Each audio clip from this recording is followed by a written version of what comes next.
What happens when the people sworn to defend justice are punished for simply doing their jobs? That was the question echoing through the chamber when Representative Deborah Ross confronted FBI Director Kash Patel, laying bare accusations that shake the very core of public trust. It wasn't about statistics or policy jargon, it was about the lives and reputations of agents who dedicated decades to the Bureau, only to find themselves suddenly cast out.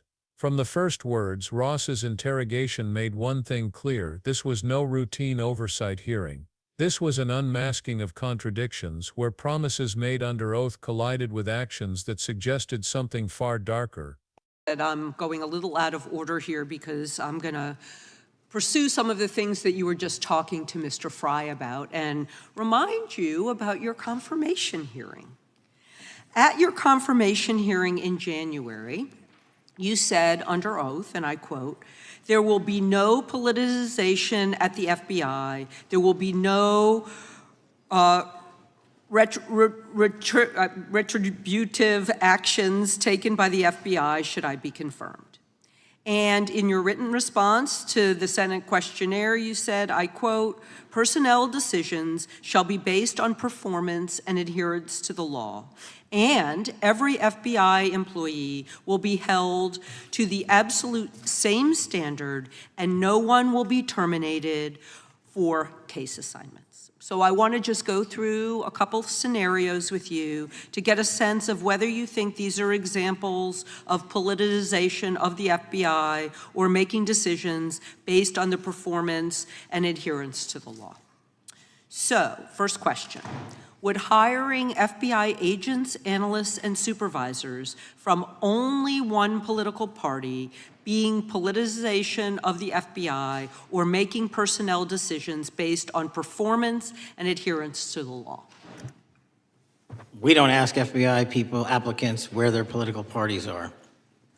Mr. Patel, do you ask FBI applicants who they voted for?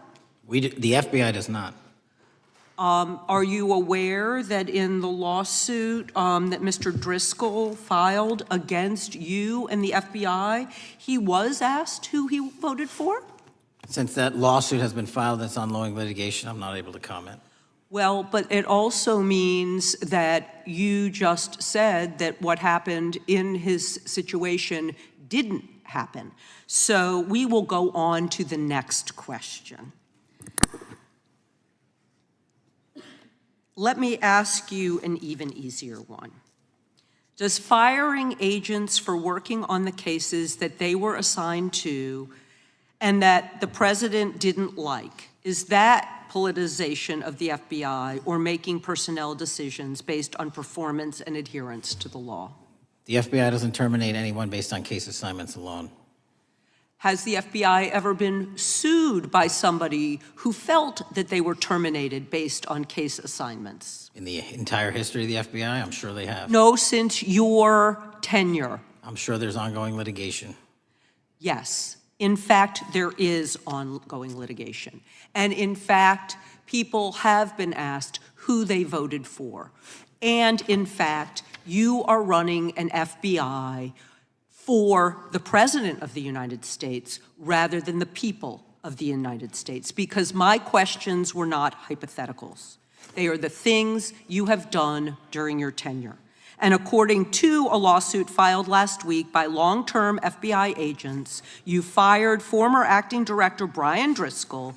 He had served with the Bureau for nearly 20 years, earned a Medal of Honor, Medal of Valor for bravery during the dangerous ISIS raid, and had a wealth of crisis response experience and led the FBI's critical incident response group.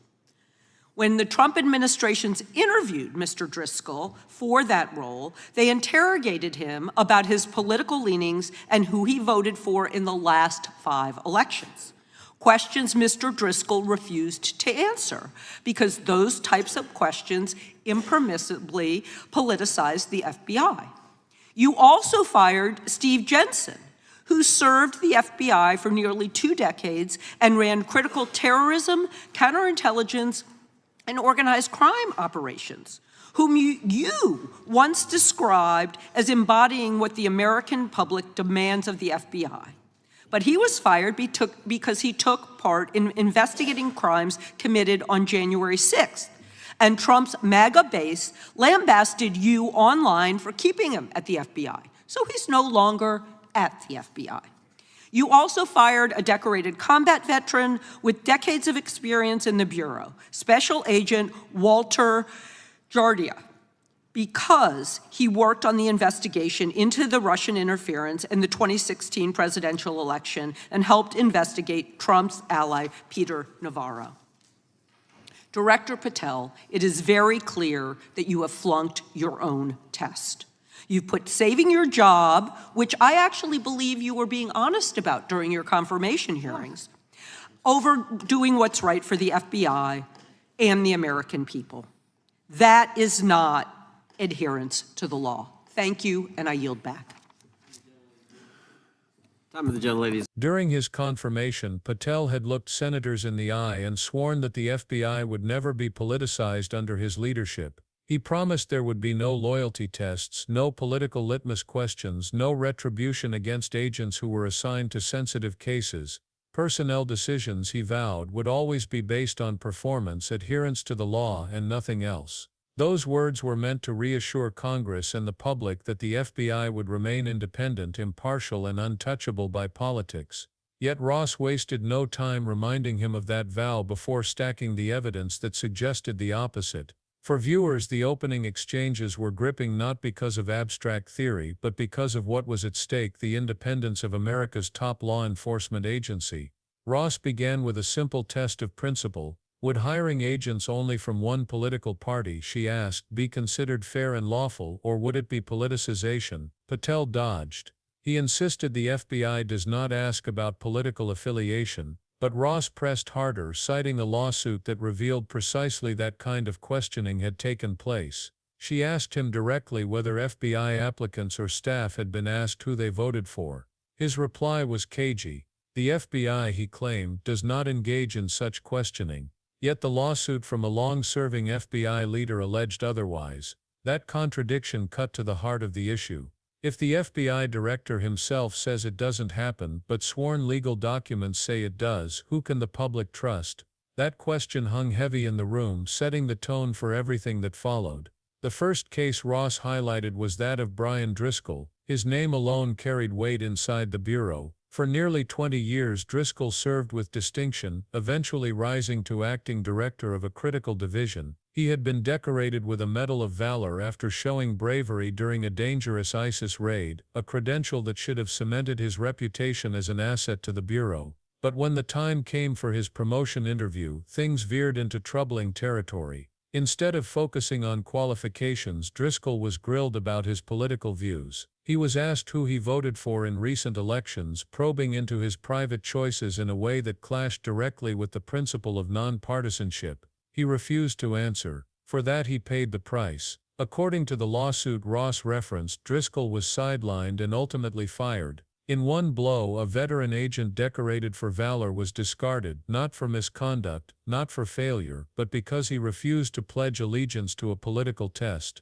That story alone was chilling, but it was just the beginning. Next came the case of Steve Jensen. For nearly 2 decades, Jensen's career was defined by leading counterterrorism and organized crime investigations. His reputation inside the Bureau was one of professionalism and resilience. In fact, Patel himself had once praised Jensen as embodying the best of what the public expects from the FBI. Yet when Jensen participated in investigations tied to January 6, his career took a sudden and devastating turn. After investigating politically sensitive cases, he was dismissed. Ross made clear that this wasn't just an internal HR shuffle. It appeared to be a direct consequence of him doing his duty in a politically charged case. To make matters worse, political voices online had targeted Jensen, criticizing Patel for not removing him sooner. The sequence of events suggested that outside political pressure, rather than performance, dictated his fate. For anyone watching, the message was disturbing: working on the wrong case could end your career. And then came the story of Walter Jardia, a decorated combat veteran and a Bureau man through and through. Jardia had decades of service under his belt.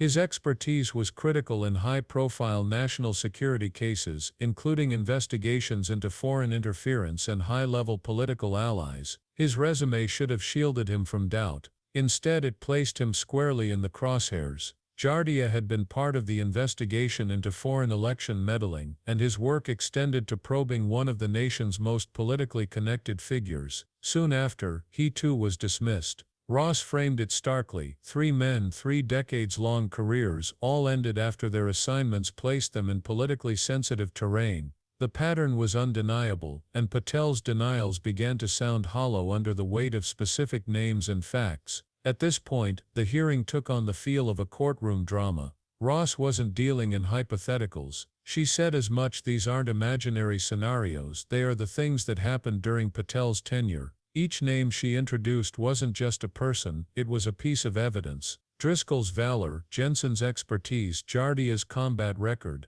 All 3 represented pillars of FBI professionalism, and all 3 had been toppled.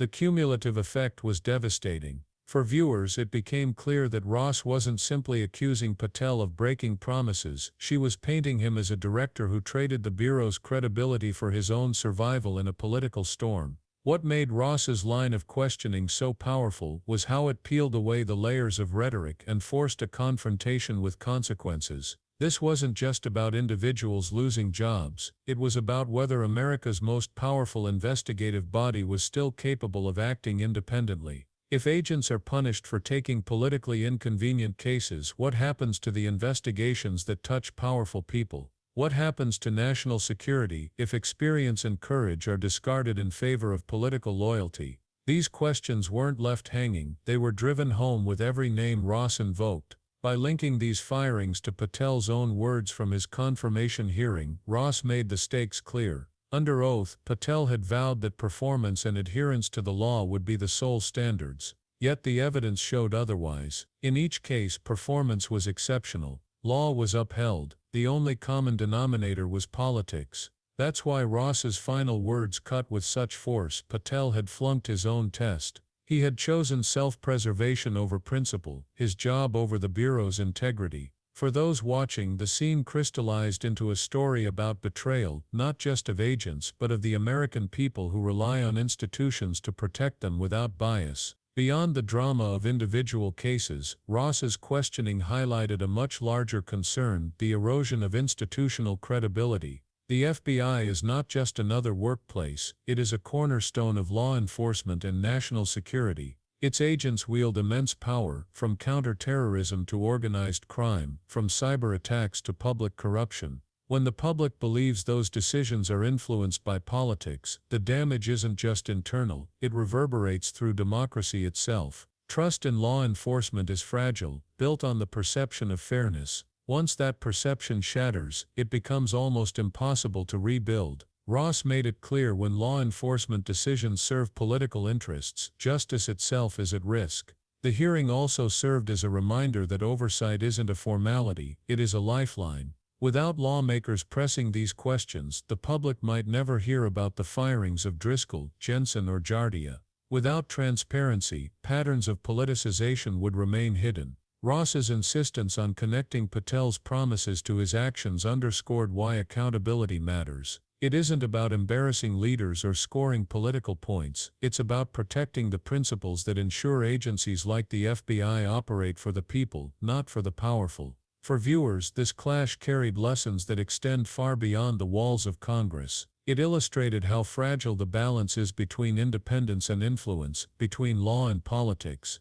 It showed that even decorated veterans with impeccable service records can be swept aside if they stand on the wrong side of power. And it raised an unsettling question: if this is what happens to the protectors, what happens to the people they are sworn to protect? In that way, Ross's exchange with Patel wasn't just about one director or 3 agents, it was about the health of democracy itself. As the session drew to a close, Patel's evasion stood in stark contrast to Ross's precision. Where he offered generalities, she provided names. Where he denied, she cited evidence. The result was a narrative viewers couldn't ignore. The Bureau's integrity had been compromised, not in whispers, but in lawsuits and firings. And if accountability doesn't follow, the precedent set will echo through every future investigation. The first minute of this confrontation was enough to hook anyone, promises shattered, careers destroyed, and the credibility of an institution on the line. But as the story unfolded, the gravity only deepened.